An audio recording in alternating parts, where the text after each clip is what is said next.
નમસ્તે મિત્રો, વિડીયોમાં ફરી તમારું સ્વાગત છે. મિત્રો, લીલી પરિક્રમા શરૂ થઈ રહી છે અને તારીખ ફાઇનલી આવી ગઈ છે. ત્યારે 1 તારીખથી લઈને 5-6 તારીખ સુધી આ લીલી પરિક્રમા રહેવાની છે. ત્યારે મિત્રો વાત કરીએ તો હાલ બીજી તારીખથી લગભગ ગેટ ખુલશે અને બીજી તારીખે પછી ત્યાંથી પરિક્રમા શરૂ થઈ જશે. પરંતુ મિત્રો, હાલ જતી વખતે કઈ કઈ સાવધાની રાખવી જરૂરી છે એના વિશે આપણે વાત કરીશું. પછી ઘણા બધા સ્થળો છે એના વિશે પણ માહિતી મેળવશું. કઈ કઈ રીતે સાવધાની રાખવી જરૂરી છે એના વિશે પણ વાત કરીશું. સૌથી પહેલા ચેનલમાં નવા હો તો સબસ્ક્રાઇબ કરી લેજો, કારણ કે લીલી પરિક્રમાના લગતા તમામ વિડીયો સૌથી પહેલા તમારા સુધી પહોંચી જશે અને ન્યૂઝ તમને સૌથી પહેલા મળી રહેશે. લીલી પરિક્રમા દરમિયાન ઘણા બધા એવા કેસો બનતા હોય છે જેને લઈને કાળજી રાખવી જરૂરી હોય છે. કારણ કે 2023ની પરિક્રમામાં તમને ખબર છે એક દીકરી દીપડો એને ફાડી ખાઈ છે. તમને વિડીયો પણ બતાવ્યા હતા, આપણી ચેનલમાં ઓલરેડી અવેલેબલ હતા. ઘણા બધા ન્યૂઝ આવ્યા હતા સામે.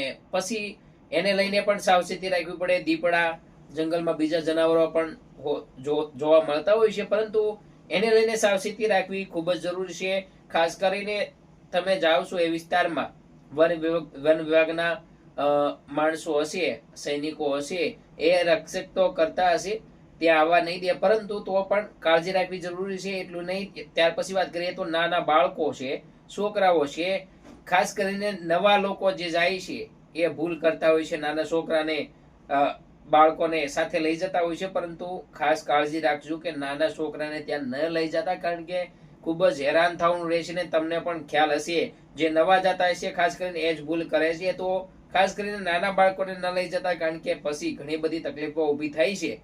અને બીજી વાત કે લૂંટફાટના એવા પણ ઘણા બધા કેસો બનતા હોય છે. તો તમે જાઓ છો તો તમે પણ એ પણ સાવચેતી રાખજો, કારણ કે લૂંટફાટના કેસો બનતા હોય છે. ત્યાર પછી વાત કરીએ તો અમુક ફેક એટલે કે હાવ ખોટા સાધુઓ પણ બનીને રખડતા હોય છે. આપણે બધાનું નથી કહેતા, પણ ખોટા હોય એની વાત કરીએ છીએ.